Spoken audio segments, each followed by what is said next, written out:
అందరికీ నమస్తే, welcome to our channel. అమరావతిలో నివసించేవారు ఇంకో 20 ఏళ్ళు ఎక్కువగా జీవిస్తారు అని చెప్పేసి మన రాష్ట్ర ముఖ్యమంత్రి వర్యులు మరి చంద్రబాబు నాయుడు గారు చెప్పడం జరిగింది.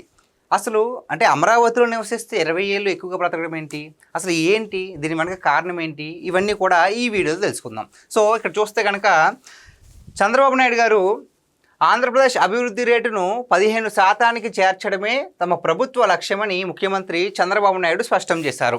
హైదరాబాద్ గచ్చిబౌలిలోని ఇండియన్ స్కూల్ ఆఫ్ బిజినెస్లో జరిగిన సౌత్ ఏషియా లెర్నింగ్ మీట్కు ఆయన ముఖ్య అతిథిగా హాజరై ప్రసంగించారు.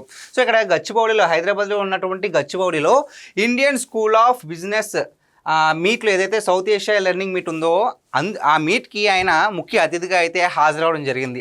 సో ఆ సందర్భంలో ఆయన చెప్పిన ఒక స్టేట్మెంట్ ఏంటంటే, అమరావతిని ప్రపంచంలోనే ఓ అద్భుత నగరంగా తీర్చిదిద్దుతామని, అక్కడ నివసించేవారు మిగతా వారి కంటే 20 ఏళ్ళు ఎక్కువ జీవించేలా అత్యుత్తమ వాతావరణం కల్పిస్తామని ధీమా వ్యక్తం చేశారు. ఇక్కడ మనందరికీ ఒక డౌట్ రావచ్చు, ఏంటి అమరావతిలో జీవిస్తే ఎక్కువగా 20 ఏళ్ళు బతకడం ఏంటి, అంటే రాష్ట్రంలో వేరే చోట బతుకుతే ఇంకా తక్కువ బతుకుతామా, సో ఇది అసలు పాసిబుల్లా ఏంటి అనేది చాలా మందికి ఈ డౌట్స్ వస్తాయి. అయితే చంద్రబాబు నాయుడు గారు చెప్పిన దానికి అర్థం ఏంటంటే, ప్రజెంట్ మనం పొల్యూట్ అయిపోయిన ఒక వాతావరణంలో ఉన్నాం. సో మన ముందు జనరేషన్స్కి ఇప్పటికీ చాలా అంటే చాలా మార్పులు వచ్చేసాయి. మరి మన జనరేషన్ అంటే మన తాత వాళ్ళు లేదంటే మన నాన్న వాళ్ళు చూసుకుంటే కనుక వాళ్ళ స్ట్రెంత్తో పోల్చుకుంటే మన స్ట్రెంత్ ఎందుకు పనిచేయకుండా పోతుంది, ఎందుకు, దానికి కారణం ఏంటి, అప్పుడున్నటువంటి వాతావరణ మార్పులు, అప్పటి ఫుడ్ అలవాట్లు, అప్పుడు ఫుడ్లో ఉండే క్వాలిటీ ఇప్పుడు లేదు. ఇది వాస్తవం. ఎందుకంటే అప్పుడు సేంద్రీయంగా, అంటే సేంద్రియ ఎరువులు వాడి చేసేవారు, అంటే ఎటువంటి కెమికల్స్, రసాయనాలు యూజ్ చేయకుండా పంటలు పండించేవారు, చాలా ఆరోగ్యంగా ఉండేది. కానీ ఇప్పుడు మనం టెక్నాలజీ అని చెప్పేసి, అంటే అధిక దిగుబడి రావాలని చెప్పేసి రసాయనాలు కొట్టేసి, సో మనం రసాయనాలు చంపుతున్నాం అనుకుంటున్నాం, కానీ మనల్ని మనమే చంపేసుకుంటున్నాం ఆ రసాయనాలు యూజ్ చేసి. సో ఎక్కువ దిగుబడి వస్తుంది, డబ్బులు వస్తాయి, కాకపోతే వచ్చిన డబ్బులు వచ్చినట్టే మళ్ళీ హాస్పిటల్ పాలు అయిపోతున్నాయి. ఎందుకంటే తినే తిండిలో అంత సారం లేదు.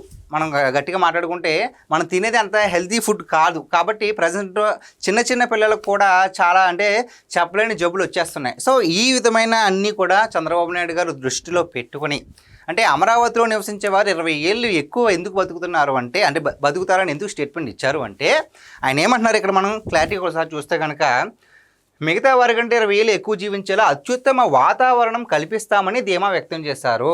అంటే అత్యుత్తమ వాతావరణం అంటే సిటీస్లో కావచ్చు, సిటీస్లో కూడా అవసరం లేదండి. ఇప్పుడు సాధారణ టౌన్స్లో కూడా పొల్యూషన్ చాలా ఎక్కువైపోయింది. ఎందుకంటే ప్రతి ఒక్కరి చేతిలో వాహనాలు ఉన్నాయి, బైక్ కావచ్చు, జీపులు కావచ్చు, లేదంటే కార్లు కావచ్చు.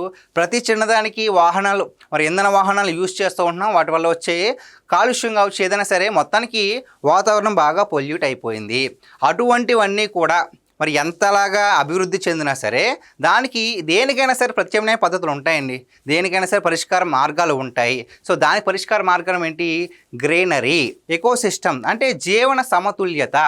సో ఇప్పుడు ఫర్ ఎగ్జాంపుల్ ఒక ఏసీ తీసుకుంటే కనుక, ఏసీ నుంచి మనకి ఒకే ఎండ నుంచి వస్తాము, చాలా గాలి వస్తుంది, కాకపోతే ఏసీ వల్ల వచ్చే నష్టాలు కూడా ఉంటాయి. సో వాటన్నింటినీ కూడా తట్టుకోవాలంటే గ్రీనరీ, సో అదొక పెద్ద సిస్టమ్. సో వాటన్నిటినీ కూడా మరి సమతుల్యంగా ఉంచి, సో వాతావరణం అనేది ఎక్కువగా మొక్కలు నాటి, ఇంకుడు గుంటలు చేసి, అంటే ఇవన్నీ కూడా చంద్రబాబు నాయుడు గారు ఎప్పుడో చెప్పారు, చేయించారు. అయితే ఇప్పుడు మరి కొత్తగా నిర్మితమవుతున్న రాజధాని ప్రాంతంలో కూడా చుట్టుపక్కలతో పోల్చుకుంటే ఇక్కడ పొల్యూషన్ తక్కువ ఉంటుంది అని చెప్పే ప్రయత్నం చేశారు చంద్రబాబు నాయుడు గారు. సో ఆ నేపథ్యంలోనే మరి చంద్రబాబు నాయుడు గారు మిగిలిన వారి కంటే ఇక్కడ రాజధానిలో నివసించే వారికి 20 ఏళ్ళు ఎక్కువగా బ్రతికే అవకాశం ఉంది అని చెప్పేసి చంద్రబాబు నాయుడు గారు అయితే చెప్పడం జరుగుతుంది. సో ఇంకా ఏమన్నారంటే, ఈ సందర్భంగా హైదరాబాద్ నగర అభివృద్ధికి తాను చేసిన కృషిని చంద్రబాబు గుర్తు చేసుకున్నారు. మరి 1990లలో అంటే ఇంటర్నెట్ కొత్తగా వచ్చినప్పుడు ఐటీ కంపెనీలను తీసుకురావడానికి ఎంతో శ్రమించాను అని చెప్పేసి చంద్రబాబు నాయుడు గారు చెప్పారు. ఢిల్లీ వెళ్ళి బిల్ గేట్స్ను కలిసి హైదరాబాద్లో మైక్రోసాఫ్ట్ కేంద్రం పెట్టాలని కోరాను. మరి ఆ విధంగానే ఆ రోజు ఆయన ఢిల్లీ వెళ్ళి బిల్ గేట్స్ గారి పర్మిషన్ తీసుకొని, ఆయన ఇవ్వను అని చెప్పినా సరే ఒక 10 మినిట్స్ ఇవ్వండి అని చెప్పేసి ఒక 10 మినిట్స్ కాస్త గంట దాటినా సరే ఇంకా ప్రజెంటేషన్ అవ్వలేదు, ఆయన అలా కూర్చుండిపోయారు. సో ఆ విధంగా మరి చంద్రబాబు నాయుడు గారు సో ఏ విధంగా ప్రజెంటేషన్ ఇచ్చారో ఒకసారి అర్థం చేసుకోవచ్చు. మన రాష్ట్రం యొక్క అనుకూలతలు అన్నీ కూడా ఆయనకి వివరించి మీరు ఈ విధంగా ఇక్కడ పెట్టుబడులు పెడితే చాలా మందికి ఉద్యోగ అవకాశాలు వస్తాయి, అంతేకాకుండా మీ సంస్థకు కూడా బాగా డెవలప్మెంట్ ఉండదని ఒక భరోసా ఇచ్చి మొత్తం మీద ఆ రోజుల్లోనే 90s చంద్రబాబు నాయుడు గారు హైదరాబాద్కి మైక్రోసాఫ్ట్ని రప్పించారు. ఆ విషయాన్ని కూడా ఇక్కడ ఒకసారి గుర్తు చేసుకున్నారు.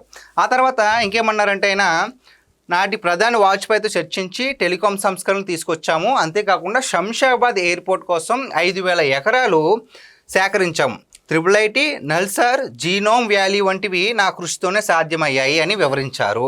ఆంధ్రప్రదేశ్ భవిష్యత్తు ప్రణాళికల గురించి మాట్లాడుతూ విశాఖపట్నంలో మరి గూగుల్ డేటా సెంటర్ రాబోతుందని, అలాగే భవిష్యత్తులో ప్రపంచ డేటా సెంటర్లన్నీ కూడా భారత్కే వస్తాయని ఆయన వెల్లడించడం జరిగింది. సో ఇక్కడ చూసుకుంటే కనుక 2 విషయాలు ఆయన ప్రస్తావించడం జరిగింది.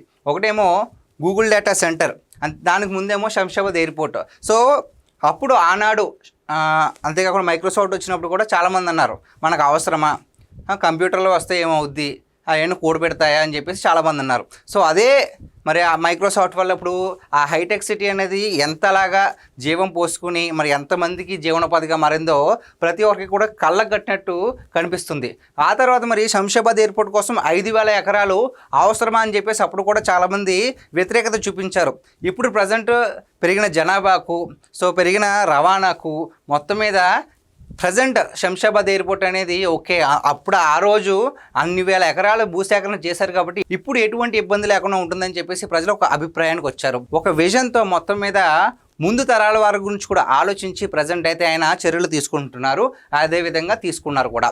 సో ఇక్కడ గూగుల్ డేటా సెంటర్ గురించి కూడా ఆయన మాట్లాడారు కాబట్టి గూగుల్ డేటా సెంటర్ మరి మన దేశంలోనే అంటే చుట్టుపక్కల ఎక్కడైనా సరే మన దేశానికి రావాల్సిందే, డేటా సెంటర్లని కూడా మన భారత్కు రావాల్సిందే అని చెప్పేసి ఆయన చెప్పడం జరుగుతుంది. మొత్తానికి చంద్రబాబు నాయుడు గారు మన రాష్ట్ర ముఖ చిత్రాన్ని మార్చేసి ఒక మంచి రూపాన్ని తీసుకొచ్చి మన ముందు తరాల వారికి మన తరాల వారికి కూడా మరి ఎటువంటి ఇబ్బంది లేకుండా చేయాలని ఆయన కృషి చేస్తున్నారు. మరి ఈ వీడియో పైన మీ విలువైన అభిప్రాయాన్ని కామెంట్ రూపంలో తెలియజేయండి.